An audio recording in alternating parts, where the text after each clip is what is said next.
പൈതൃക കൊച്ചിയുടെ ഹൃദയഭാഗത്ത് സ്ഥിതി ചെയ്യുന്ന ഉന്നത വിദ്യാഭ്യാസ രംഗത്ത് മികവ് തെളിയിച്ച MES കോളേജ് കൊച്ചി AICTE അംഗീകാരവും MG യൂണിവേഴ്സിറ്റി അഫിലിയേഷനും ഉള്ള ഓണേഴ്സ് പ്രോഗ്രാമുകളായ BCom finance and taxation, BCom logistics management, BCom marketing, BBA, BCA, BA English and literature with journalism തുടങ്ങി വിവിധ കോഴ്സുകളിലേക്ക് 2024-25 അധ്യയന വർഷത്തേക്കുള്ള പ്രവേശനം ഇപ്പോൾ ആരംഭിച്ചിരിക്കുന്നു. പ്രൊഫഷണൽ ടീച്ചേഴ്സ് ഒരുക്കുന്ന വിജ്ഞാനപ്രദമായ ക്ലാസുകൾ ഞങ്ങൾ ലഭ്യമാക്കുന്നു.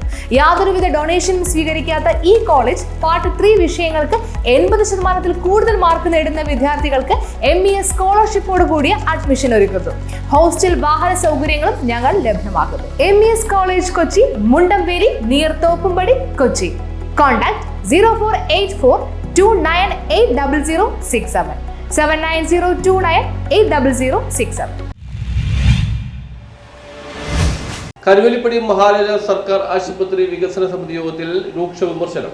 കരുവേലിപ്പടി മഹാരാജാസ് ആശുപത്രിയിൽ വികസന സമിതി യോഗത്തിൽ അംഗങ്ങളുടെ രൂക്ഷ വിമർശനം. ആശുപത്രി പരിസരത്ത് വൃത്തിയില്ലായ്മ, കാട് പിടിച്ചു കിടക്കുന്ന ആശുപത്രി പരിസരത്ത് സാമൂഹ്യ ദ്രോഹികൾ താവളമാക്കിയത്, ലാബ് സൗകര്യമില്ലായ്മ, മറ്റ് ആശുപത്രികളിലേക്ക് കാരണമില്ലാത്ത രോഗികളെ മാറ്റുന്നത്, ആശുപത്രിയിലെ ആംബുലൻസ് രോഗികൾക്ക് അന്യമാവുന്ന അവസ്ഥ, പുതുക്കി പണിയുന്ന OP കെട്ടിടത്തിന്റെ പണി പൂർത്തിയാകാതെ അനന്തമായി നീണ്ടുപോകുന്നത് മൂലം താൽക്കാലികമായി ഉണ്ടാക്കിയിട്ടുള്ള സ്ഥലത്തേക്ക് പ്രായമായ രോഗികൾ പോകുന്നത് മൂലമുള്ള ബുദ്ധിമുട്ട്, പോസ്റ്റ്മോർട്ടം റൂം സജ്ജമായിട്ടും പ്രവർത്തനക്ഷമമാവാത്തത്, ക്യാൻറ്റീൻ പ്രവർത്തനം സജ്ജമാവാത്തത്, കിഫ്ബി പദ്ധതിയിലൂടെ തുറക്കപ്പെട്ട ആശുപത്രി നവീകരണ പരിപാടി എങ്ങും എത്താത്തത്, ആശുപത്രിക്ക് മുമ്പിലെ അപകടാവസ്ഥയിൽ കൂറ്റൻ മരം മുറിച്ചു മാറ്റുന്നതിൽ കാണിക്കുന്ന അനാസ്ഥ തുടങ്ങി ഒട്ടേറെ പരാതികൾ അംഗങ്ങൾ ഉന്നയിച്ചു. എന്നാൽ ഇവയിൽ ഭൂരിഭാഗവും കാര്യങ്ങൾ നടപടി ഉണ്ടാകാത്തത് തുടങ്ങി ഒട്ടേറെ പരാതികൾ നേരത്തെ ഒരു വർഷം മുമ്പ് ആശുപത്രി സന്ദർശിച്ച മന്ത്രിക്ക് മുന്നിൽ അംഗങ്ങൾ അവതരിപ്പിച്ചിരുന്നു. എന്നാൽ ഇവയിൽ ഭൂരിഭാഗവും കാര്യങ്ങൾക്കും നടപടി ഉണ്ടാകാത്തത് ആശുപത്രി വികസന സമിതി യോഗത്തിൽ അംഗങ്ങളുടെ രൂക്ഷ വിമർശനത്തിന് ഇടയാക്കി. യോഗത്തിൽ സംബന്ധിച്ച MLA, മേയർ, നഗരസഭാ സ്റ്റാൻഡിംഗ് കമ്മിറ്റി ചെയർമാൻ എന്നിവരുടെ മുമ്പാകെയാണ് അംഗങ്ങൾ പരാതിപ്പെട്ടത്. ആംബുലൻസിന്റെ കാര്യത്തിൽ ഡ്രൈവറുടെ അഭാവം ശ്രദ്ധയിൽപ്പെട്ടതിന്റെ അടിസ്ഥാനത്തിൽ വികസന സമിതി ഫണ്ട് ഉപയോഗിച്ച് ഡ്രൈവറെ വയ്ക്കുന്നതിനും കരാറുകാരൻ മാറിയ പശ്ചാത്തലത്തിൽ പുതിയ OP കെട്ടിടം നിശ്ചിത സമയത്തിനകം പൂർത്തീകരിക്കുന്നതാണെന്ന് മേയർ യോഗത്തിൽ ഉറപ്പു നൽകുകയും ചെയ്തു. ഇഴഞ്ഞു നീങ്ങുന്ന ആശുപത്രി പുനർനിർമ്മാണ പ്രവർത്തനങ്ങൾ ഗവൺമെന്റ് തലത്തിൽ ബന്ധപ്പെട്ട് ഊർജിതമാക്കുമെന്ന്